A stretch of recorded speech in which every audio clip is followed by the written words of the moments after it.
When FEST members come together, so you have, I don't know, 50, 60 organizations from across Europe coming together, sharing their experience,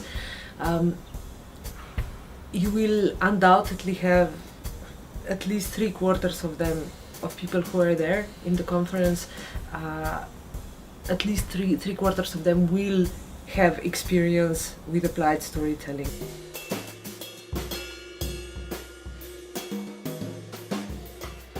Most of storytellers throughout Europe, also the ones who primarily do artistic storytelling, also at some point in some way are involved with applied storytelling. You don't need a special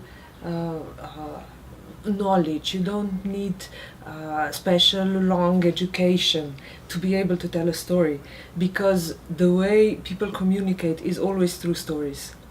We all use stories every day. This is a mental game that I'm putting for you. So the one would be, how do you think the story would sound, how it would resonate with the audience, if the same lines, the same story is told by actual small girls? When we are talking about applied storytelling, we are talking about using storytelling not for artistic means. Many times you would find storytelling or stories in educational processes or in processes of integration or maybe rehabilitation or in therapeutic processes. Lately, storytelling has been used a lot to work with migrants.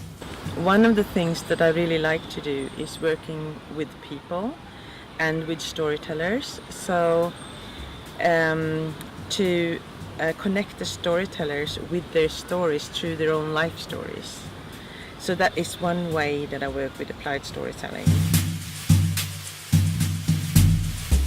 I've done several storytelling projects within the program of education, and then of course then you have to relate storytelling to education and to learning, and then you might have a good project if it's geographically well spread, if it builds up, if the material that you produce is practical and can be used, and if it's oriented towards learning. So that's essential for a project within, for instance, the Erasmus Plus program. So it's a way to reconnect, it's a way to revitalize, it's also a way to connect with people, because in the group work that we work in when 2 people or 3 people or 4 people work together, you are listening in another kind of way.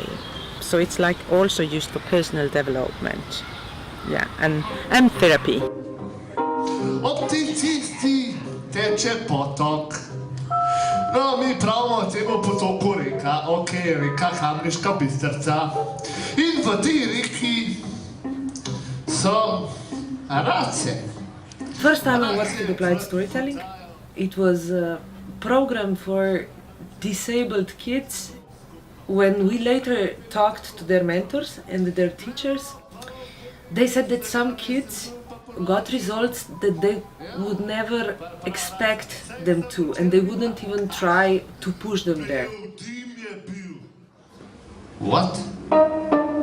For me, the Sherazade project was the best project because it offered really practical building blocks for the people in the sector to use, so that they really practical things that they can use and go into the classroom or wherever it takes place and say, okay, now we're going to do this, now we're going to do this exercise, and so the fact that it offered not only theory, it offered also a theoretical background, but it offered practical exercises and building blocks for creating something that people could use on the spot.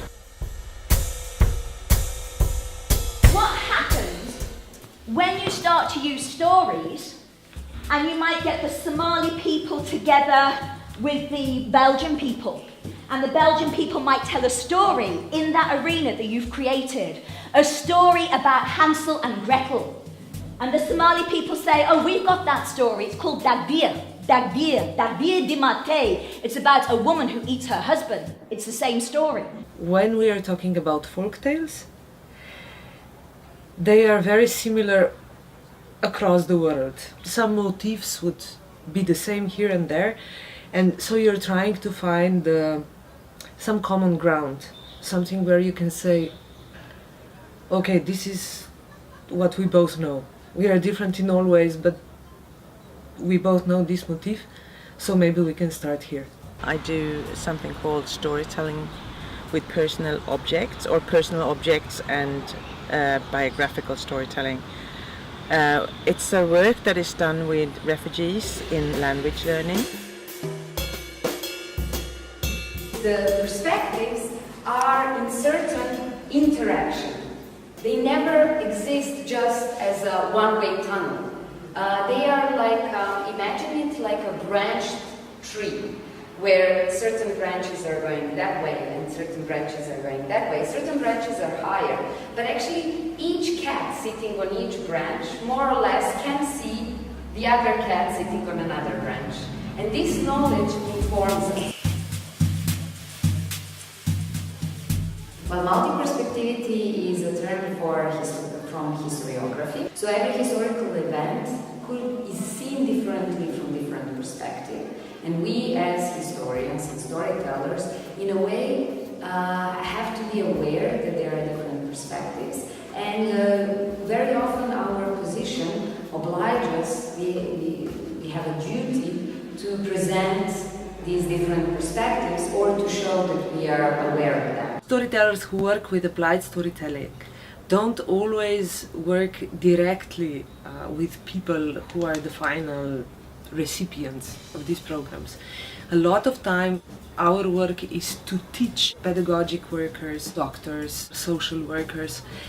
We teach them how to use storytelling in their work. And sometimes the thing comes around. You would have people from different fields teaching us storytellers how to look on the story or look on the storytelling and how to use it when working with specific groups. And I think this kind of transfer of knowledge from one field to another is absolutely necessary if you want the field of applied storytelling to be relevant. Of course, depending on your ideological position, you can either see this as a humanitarian crisis, as something that must not be accepted and allowed, or you could see this as a dangerous menace coming to take us all. Just putting the facts one by next to the other, we are already making causality.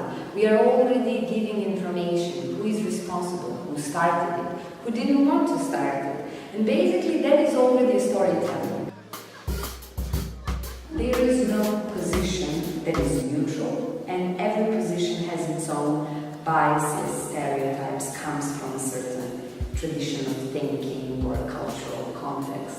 And as much as we try to overcome it, we will never erase it.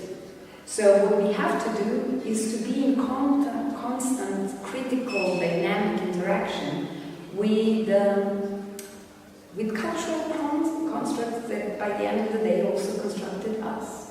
So this is basically the idea of applied storytelling, to use either stories or the process of storytelling to somehow make communication easier when communicating is difficult.